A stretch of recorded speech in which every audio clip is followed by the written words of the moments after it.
Tremaine Edmunds is no perfect linebacker, but you should be really excited about the 6'4.5", 250-pound athletic freak that's going to be roaming the middle of the Bears defense for the next few seasons. You are Locked On Bears, your daily Chicago Bears podcast. Part of the Locked On Podcast Network, your team every day.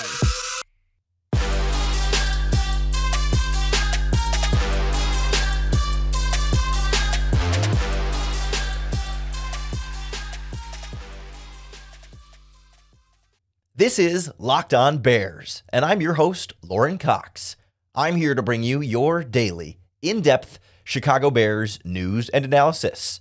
You can follow me on Twitter at CoxSports1. You can follow the podcast on Twitter at Locked On Bears. You can like Locked On Bears on Facebook, join the Locked On Bears Facebook group for even more Bears talk, and make sure you hit that subscribe button on the Locked On Bears YouTube channel to keep up with all of our video podcasts as well. Thanks for making Locked On Bears your first listen today. This episode is brought to you by FanDuel Sportsbook, official sportsbook of the NFL. Make every moment more. Visit FanDuel.com/lockedon to get started today. On the show today, we will be joined by Joe Marino of Locked On Bills, who's going to help us break down the new Chicago Bears linebacker. We're going to look at how Edmunds developed through his career in Buffalo, what he was from the start and what he was at the end. Now coming to the Bears, we'll kind of look at where he might fit in this Bears defense, both on the field from a position standpoint and a scheme standpoint, but also off the field as a leader and a man who may be the new face and the new quarterback of this Bears defense.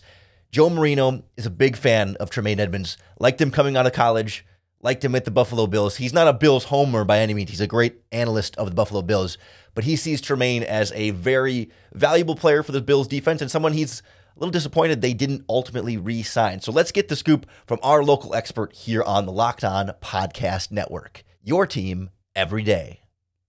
All right, we are joined now by Joe Marino, host of Locked On Bills and host of the new Locked On NFL Scouting podcast here on the Locked On Podcast Network. And he's here to help us break down new Chicago Bears linebacker Tremaine Edmunds. Joe, thanks for coming on and joining us. I know free agency is busy for all of this, but I guess just to start, what'd you think of, what was your initial reaction with the kind of contract Tremaine Edmunds got from the Bears? Is that about what you were expecting him to get on the market? I think the Bears fans kind of feel like maybe they overpaid a little bit, but it's free agency, so you have to spend big. No, I don't think the Bears overspent at all with Tremaine Edmunds. That's exactly the range I expected him to come in. Thought he'd push for $20 million a season. Thought it would be 17 to 20. I saw some of the projections out there that you could find that were more in the 11, 12, some around 15, and I always thought that was too small of a number for what Tremaine Edmunds has proven in the NFL and the future production, right? That's kind of what you're really paying for, and what I think Tremaine Edmunds can bring to this Bears football team is worth every bit of $18 million a season. Honestly, wish the Bills would have gave that to him. Let's go back to when he first came out of Virginia Tech. What was your scouting report on Tremaine Edmunds then, and how did that sort of translate into the NFL early on? I know it's been 5 years now, or so he's kind of gone through the career a little bit, but how did things start in Buffalo, and how did that compare to his college? Yeah, I love Tremaine Edmunds at Virginia Tech. He was a player that I ranked in the top 5 of my draft board that year. I had him above Roquan Smith, to be completely honest with you.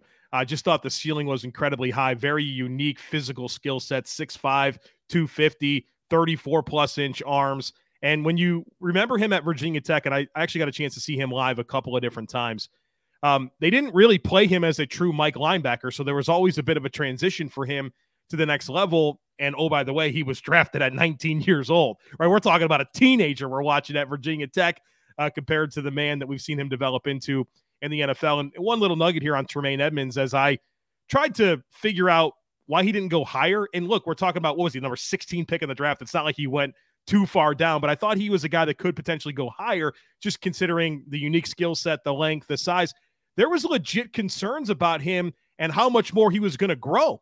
Like, he had a big growth spurt late, right, while he was at Virginia Tech, and people thought he was just going to keep getting taller and wouldn't know where to play him on the field. And I think that gave some teams some pause about maybe picking him higher. I validated that through a couple of different NFL scouts that I've had a chance to speak with Tremaine Edmunds on.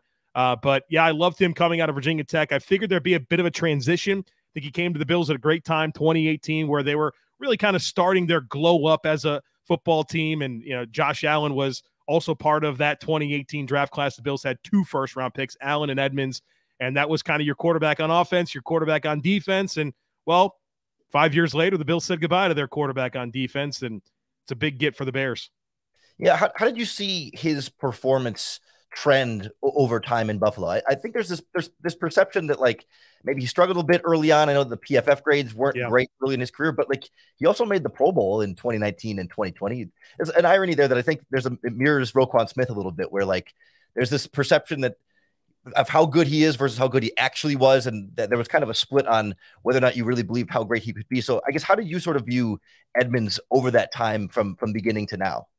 Well, I'll tell you this. Tremaine Edmunds is one of the most polarizing players on the Buffalo Bills, or was. You would get people like me that can rave about Tremaine Edmunds, and you can get people that can sit here and really not have much of a fond memory of his time in Buffalo. And I think some of that is just calibrating expectations. I think some of that is it's hard to understand linebacker play and what's good and what's not good in the NFL. And so you can get wide-ranging opinions. I certainly have a lot of convictions about the player that I watched over the last 5 years and what he meant to a really, really good NFL defense. And I think what I would say that I think is important here is that Tremaine, at 20 years old, was a captain for the Buffalo Bills on a defense that had Micah Hyde and Jordan Poyer and ascending talent like a Tre'Davious White. It was Tremaine Edmunds that's getting the C on the jersey. Even Matt Milano was there before Tremaine Edmunds. And for him to become a leader so early in his career on a top shelf defense, I mean, the Bills were in the top 3 in scoring. I think 2 of the last 3 seasons, 4 of the last 6, they're in the top 5 of total defense. I mean, he has been in the center of some really, really good NFL defenses. And does he make every play that you want him to? No, he's not a player that I would say is an outstanding downhill player, right? He's never been a great stack, shed, sniff out the ball between the tackles. But what this man offers with range and ability in coverage is huge. And I like that they got TJ Edwards to kind of take some of that from Tremaine. He's your more downhill player. I think that's going to be a nice compliment where you can free up Tremaine to be more of a space player. And this guy's ability to cover, his ability to get depth, his ability to threaten the A-gaps and rotate out quickly and cover ground. When you have that frame and that length in the middle of the field, it really alters the way that quarterbacks are going to be willing to challenge your defense and where they can really think they have access in slot throws. That's a big old dude to get the ball over, and he can move. And so I think it just comes down to what you value. If you want the downhill thumper that's going to make every run stop, you're not going to love Tremaine Edmunds. But if you want guys that can run and cover and play in space and win in today's modern NFL, you can't ask for more than what Tremaine Edmunds offers. This episode of Locked On Bears is brought to you by FanDuel, America's #1 sportsbook, because new customers get a no-sweat first bet up to $1,000. That's bonus bets right back to you if your first bet doesn't win. You just download the FanDuel Sportsbook app. It's safe, secure, and super easy to use. Plenty of different ways to bet right now, even on football during the offseason. You could bet on the NFL draft, which players will be the first players drafted at their position, offensive linemen, wide receivers, tight ends, etc. You can bet on futures for the NFL season, the March Madness tournament you can bet on, plus the NBA season, and so much more. FanDuel is the #1 place we recommend for your sports bets year-round.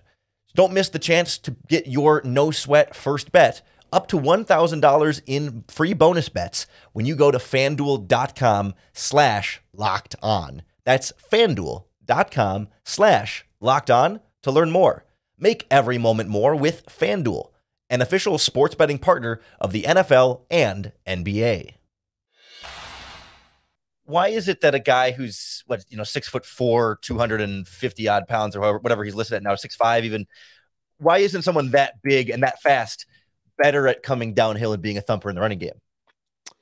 It's a good question. I think part of it is I don't think he's a super instinctive downhill player. And so I think a lot of times your players that are good downhill, they have instincts. They can get ahead of the flow of the play, right? So because can be a little bit too into that philosophy of linebackers are kind of coached slow till you know, right? So you slow play, trigger, right? You wish the trigger was a little quicker. And because it's not super quick, there are times where, well, guys get on the second level and they're able to seal him, and he's not necessarily good at stacking and working over top and scraping. So, I think that's part of the give and take with Tremaine Edmunds.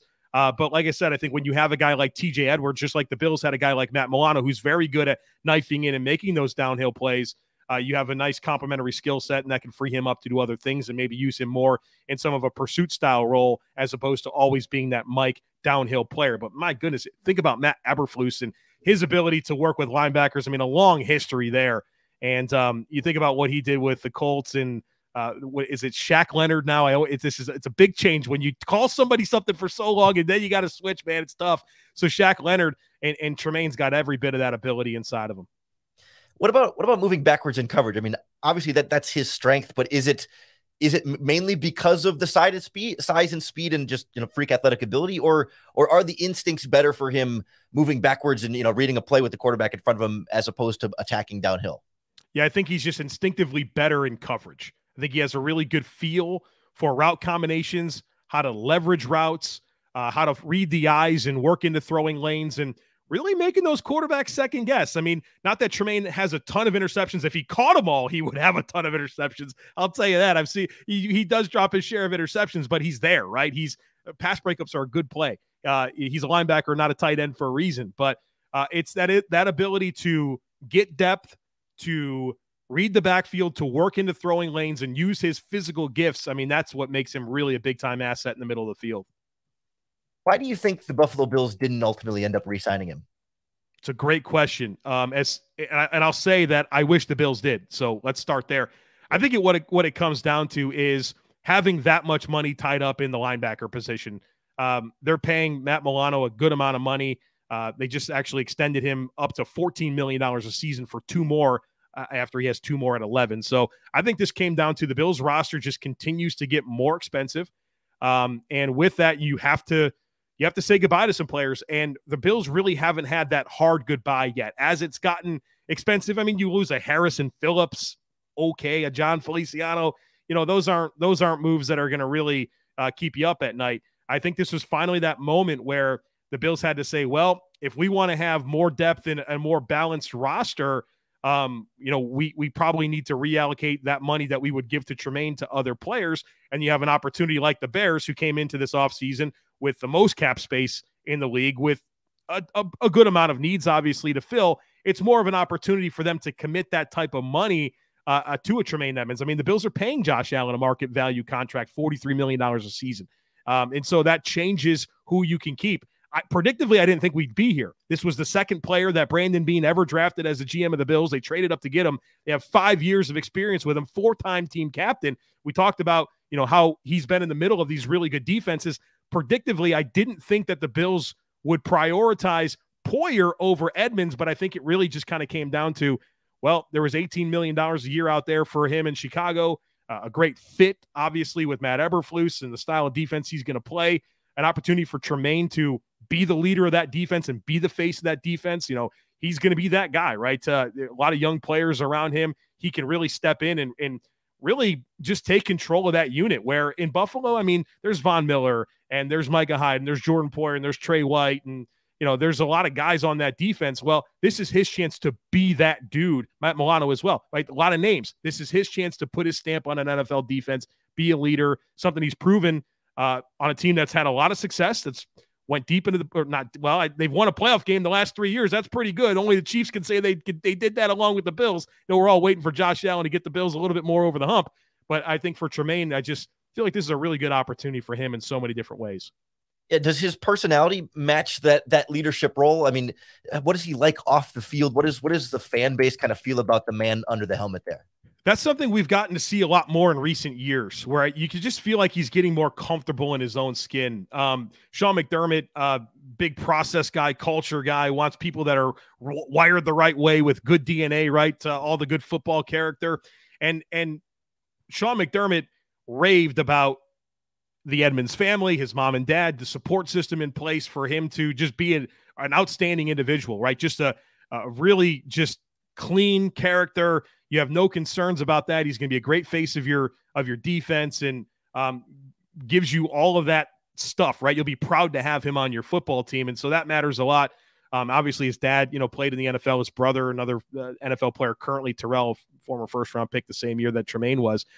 So I still have to say he came to the Bills. He's 19 years old. So seeing him now, is he even 25 yet? I think he turns 25 in May.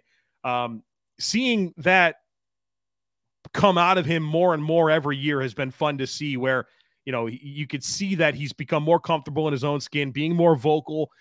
You certainly have a lot of great content put out there by these teams now with the mic'd up stuff. And so as we saw more of that, you got more comfortable about that personality that he brings to the table. But, he'll be a great asset for the team, not only on the field, but off the field. Yeah, obviously Matt Eberflus knows what he's doing with linebackers, but if you're placing Tremaine Edmunds in Chicago with TJ Edwards, how do you split them up between Will and Mike? Because I could see, you want Edmunds to be that middle of the field cover 2 defender, but maybe as a Mike, he's a little bit more critical in the running game, and you might not want TJ Edwards as the Will if he's going to have to be out in space more. But, I can sort of see an argument in both cases. How might you try and assign those 2 linebackers roles in a Bears 4-3 defense? That's a good question, Lorin, and I'm sure you're going to spend a lot of time in the next few months kind of trying to sort that out for yourself.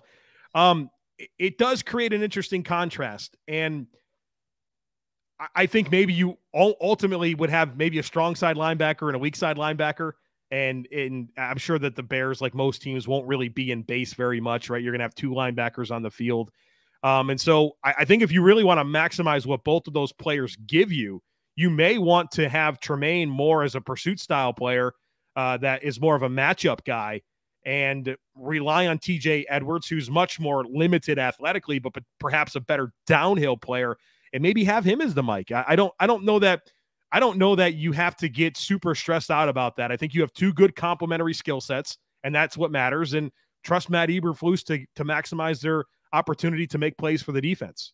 Yeah, I would say they don't have to be married into one spot, right? They can both, yes. And then depending on the formation and the coverage call, they can kind of fill both roles. I agree. I think that's the versatility that they want to be able to play here.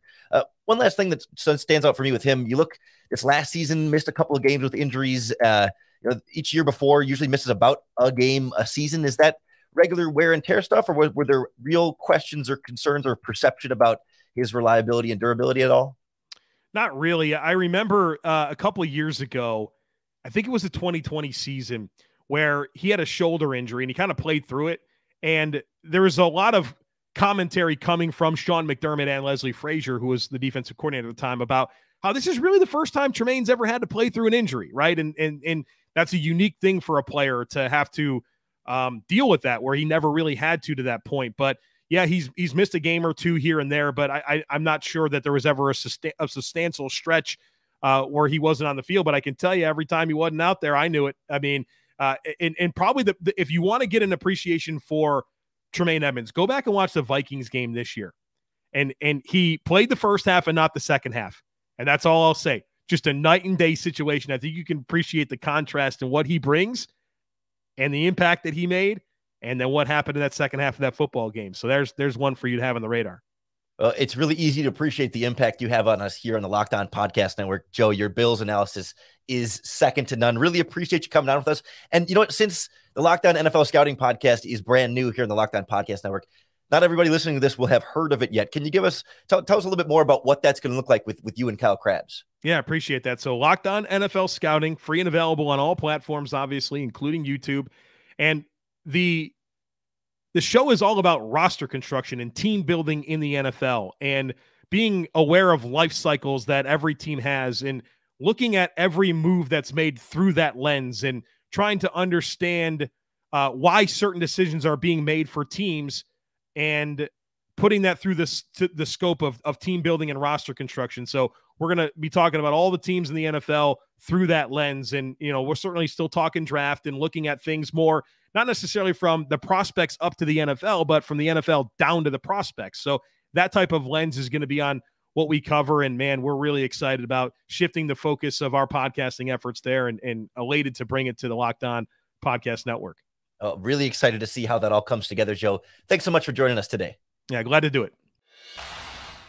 Thanks again to Joe Marino from Locked On Bills and Locked On NFL Scouting for joining us on the podcast today. If you enjoyed our conversation, make sure you hit that subscribe button to keep up with all of our daily, in-depth Chicago Bears news and analysis available wherever you find your podcasts and on YouTube. I'd be remiss if we ended the podcast today without at least mentioning the Aaron Rodgers news that we're all very sick of hearing, and we don't need to get into a lot of the details on that, but it is an end of an era for a player the Bears have gone against for so long. I know some Bears fans a little disappointed that you didn't get one more opportunity to try and beat him this season while a member of the Green Bay Packers. I also think on the other side of the spectrum, he's no longer one of the obstacles in the way for the Bears and Justin Fields. The division is open now. It's the Bears for the taking, and there's a spot now for Justin Fields to develop and emerge as the best quarterback in the NFC North. That's got to be the goal. That's got to be the hope. That's got to be what this Bears team is pushing for this season and beyond as they continue to build around him. So we won't see him on the Bears schedule this season with the New York Jets. The only time we would see Aaron Rodgers would be in the Super Bowl, and I don't think the Jets are going to be there, and I don't think the Bears are quite going to be Super Bowl bound in this first, rebuilding season as they build around Justin Fields. But a lot of room for optimism in this new NFC North, and it's certainly there for the taking and there for Ryan Poles to try and reestablish something and take the NFC North crown. It's a really exciting time. We're going to hear from your Chicago Bears general manager on tomorrow's podcast because Thursday morning, Ryan Poles is meeting with the media, as is DJ Moore and all of the Chicago Bears first wave free agent signings. So we're going to have all the important quotes. We're going to read between the lines. We're going to figure out everything we can about this Bears team and these new players. So make sure you come on back for tomorrow's podcast. Keep making Locked On Bears your first listen each and every day. If you're looking for your second listen, now that we're wrapping up, check out the Locked On NFL Scouting podcast with the draft dudes, Joe Marino and Kyle Krabs. We heard Joe talk about it a little bit at the end there, but it's really an exciting new venture for us here on the Locked On Podcast Network. It's your team every day, and they're looking at every team. What makes an NFL franchise successful? Those two dudes have great chemistry, and they know the game really, really well. So go check out Locked On NFL Scouting for your second listen. Come on back tomorrow for another episode of Locked On Bears. And of course, you have to come back for your next opportunity to bear down.